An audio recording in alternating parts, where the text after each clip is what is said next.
We've done some work in the Midlands and in London with these panels, where we've just focused on the patient experience. So we've done things around carers groups, we've done mental health, we've done dementia. So there'll be 3 pilots.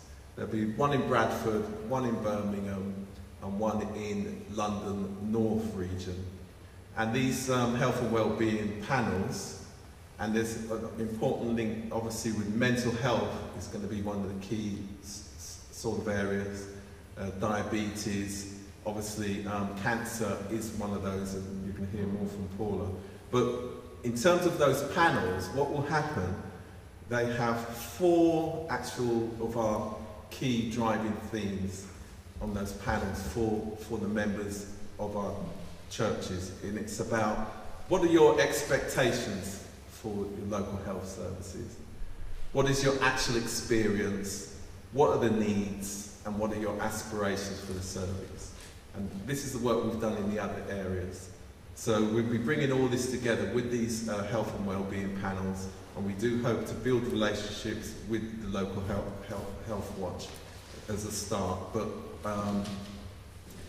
you'll be hearing much more about that work over the coming months. And Jerome will be very much part of that communication team, because as you've seen, or you'll hear from the cancer work, we focused on raising awareness and improving understanding. Raising awareness and improving understanding. Press it again. Excellent. Very quick video. The bowel is part of the digestive system. So when we eat our food, it is partially digested by the stomach and then goes to the bowel. Now, when we talk about the bowel, we talk about the colon and the rectum, which is the large bowel. And the large bowel absorbs water and processes the waste that we know as poo, which comes out when we go to the toilet. Okay, so that's just what the bowel is. Just so do this, and some people say, well, I don't know where the bowel is or what it does, so it's just always good to know what it is. Okay, so the thing about bowel cancer, it's sometimes also called colorectal cancer. Has anybody heard of colorectal cancer? Yeah, one person, okay. So you may hear people saying colorectal cancer. Don't let that confuse you. It means the same thing as bowel cancer. So the biggest thing I want you to go away with today about bowel cancer is that it is, what are the symptoms of bowel cancer? Has everybody seen the advert? It's been a national advert about blood in your poo. Yeah? Okay. So you'll know that the advert talks about having loose stools for around 3 weeks or more. Those sorts of symptoms, if you are having sort of irritable bowel, or those sorts of things, or lumps in your tummy, you're feeling more tired than usual. Fatigue is a big issue. When you're feeling fatigue, it's a sign for lots of different things. It doesn't necessarily mean cancer, but the fatigue is a warning sign, and we should all sort of be cautious about when we're feeling overly tired. And if you're losing weight and you're not trying to lose weight, then I know whether it be ladies or gentlemen, when sometimes we do lose weight, we're like, yeah, it's quite, we're just happy that we've lost weight. But sometimes if we're not trying to lose weight, then it's not a good sign. So we do need to make sure that if we are having a weight loss, a sudden weight loss, and appetite issues, and feeling fatigued all the time, then we do need to make sure that we're checking out, that we're going to the doctor.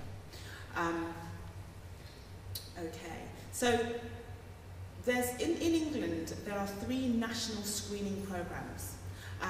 People may think that there's a screening program for prostate cancer, but there isn't, and RUDI will talk about that when he does his prostate bit. But in England there are 3 national cancer screening programs.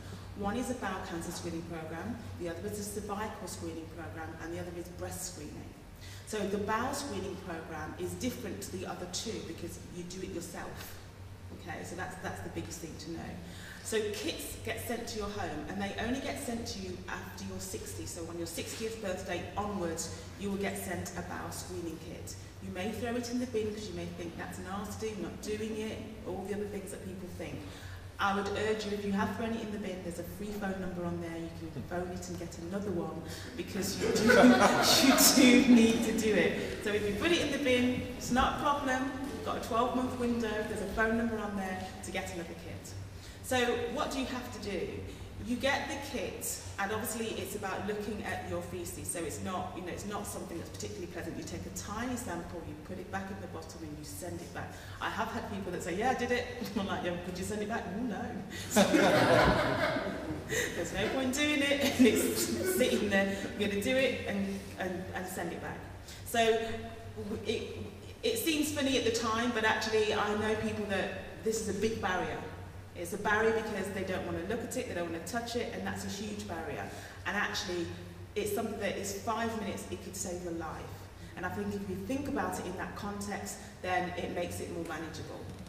So, as I said earlier, if caught early, 9 out of 10 people will survive. There are figures that say, for all cancers, if you go through A&E, that's the accident and emergency, through your hospital, you have a poorer survival with any cancer. It doesn't matter whether it's breast cancer, bowel cancer. If you actually are presenting at A&E because the pain is that severe that you're having to go through A&E and they detect a cancer, then the survival rates are much poorer than if you go through your GP or you go through a screening program. So it's really important to know what to look for, and it's even more important to act.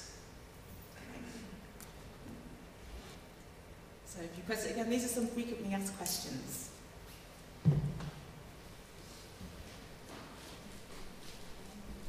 maybe not.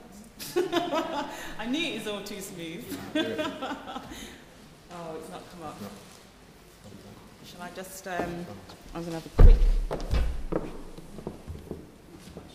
Irritable bowel syndrome, and can irritable bowel syndrome lead to cancer? And the answer is no. There are some of the same kind of symptoms that you might get with irritable bowel syndrome, but it won't in itself turn to cancer. The other thing is about piles. So, have everybody heard of piles? Okay, so with piles, you may find you get blood. There may be blood runs you white with when you have piles, and again that isn't associated with cancer, but because there is blood there, people might think blood in your poo, etc. But all these things you still need to go to the doctors. But I think it's worth saying that they're not links in themselves to cancer. Are there any other questions about the bowel cancer bit? Anybody want to ask anything? I am going to be around. Not very long, but I will be around for a little bit afterwards if you do have anything to ask me.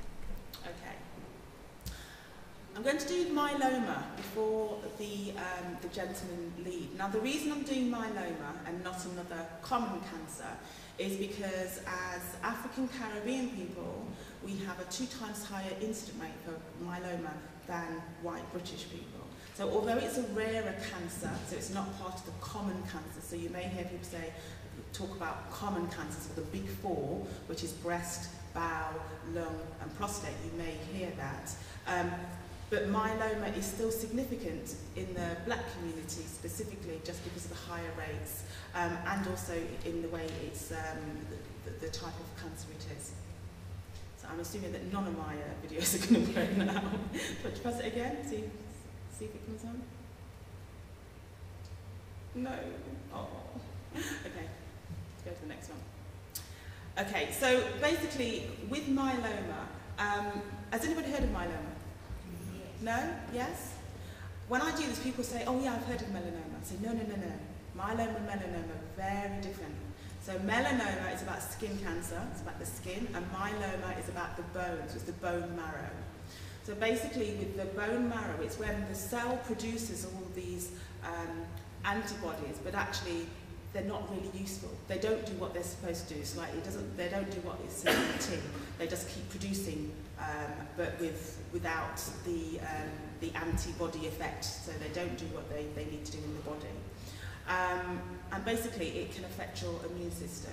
So the thing about when that happens in your body is that it is a significant identifier in terms of the body when it does happen for myeloma.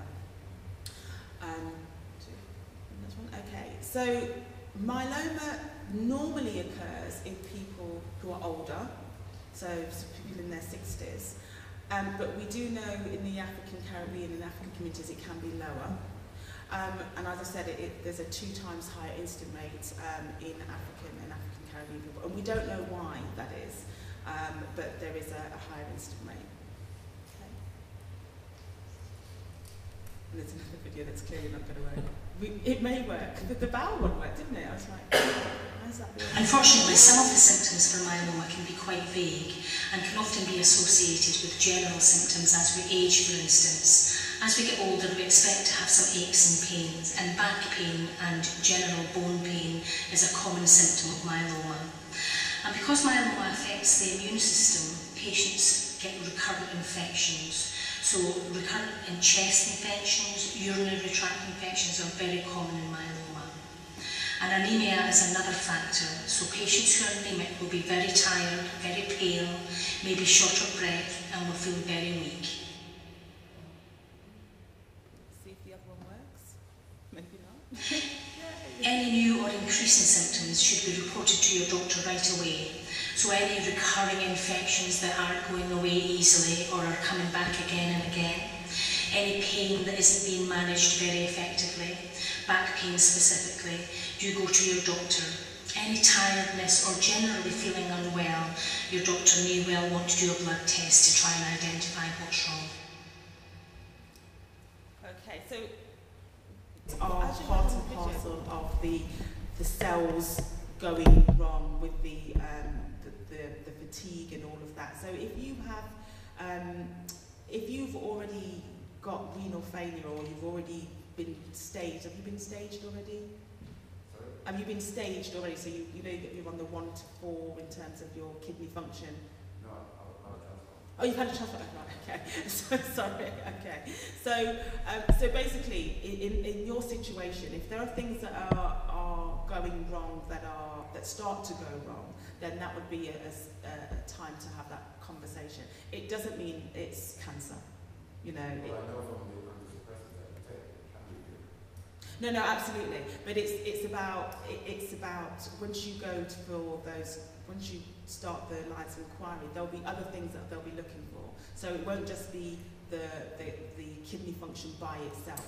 There'll be kidney function and there'll be other things that are going on with your body, because it's about your cells in your body, not necessarily just when it's renal failure, it's the kidney not able to function, so it can't excrete, it can't do the things that you're going to get build up of acid and other things because of that. But with the cells, it's quite a different thing. Okay. But I think, you know, as I said earlier, the thing to do is any. You know, any.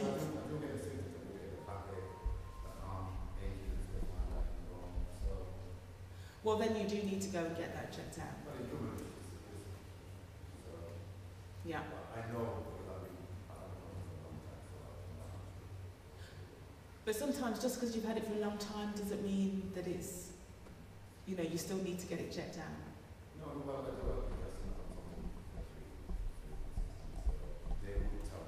They would, yeah. They should be keeping you under observation. Okay. Which is why you might have the bone. Yeah. Rudy's hovering over my shoulder, so that means men. Well, thank you very much, and thank you for inviting me along. Actually, before I move on to talk briefly about the Lord Mayor's appeal, could I absolutely endorse what I've heard so far?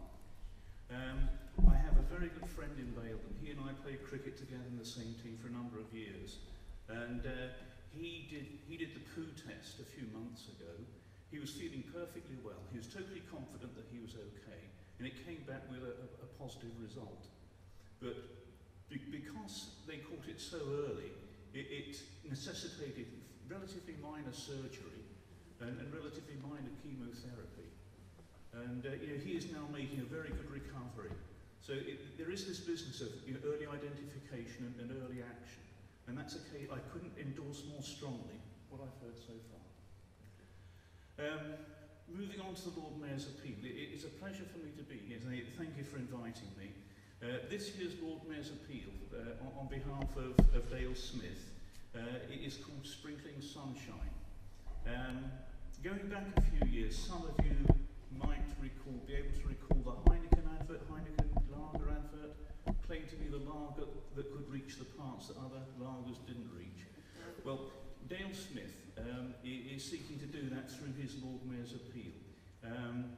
He's a wonderful Lord Mayor. I mean, he happens to be a Conservative councillor.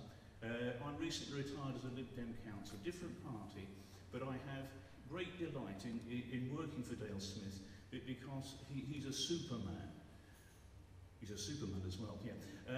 And he is looking to sprinkle sunshine through all 30 wards that make up the Bradford district. So we are looking to raise money, and we're hoping to have a fundraising event involving your community sometime in the new year. And the idea is to give a whole series of relatively small donations to a large number of organisations through the Bradford district. Give you some examples. Money has been given so far to a women's refuge in Keighley. There's the Inspiration Project in the Canterbury area. Those people who know Canterbury in Bradford. Dale Smith is chair of the Children's Canterbury Children's Centre. And the Inspiration Project is to get those people, it's a Dolly Parton exercise to get more young children reading books, providing books. He made a donation through the Lord Mayor's appeal to get half a dozen young people from Manningham down to the Olympics. They were due to go to the Olympics but were short of funds to go there and work in a voluntary capacity. So a donation was made there. Another donation was made to Keighley, to the Keighley local paper, to provide a talking newspaper. So we've got this whole series of relatively small donations to a whole series of organisations, and through the year we're hoping to get something into each of the district's 30 wards. So if we can work with you at some time in the new year to involve you in fundraising, involving communities, we would be very grateful indeed. So thank you very much for inviting. So I say, ideally you would have had Dale Smith here, but he had a prior engagement.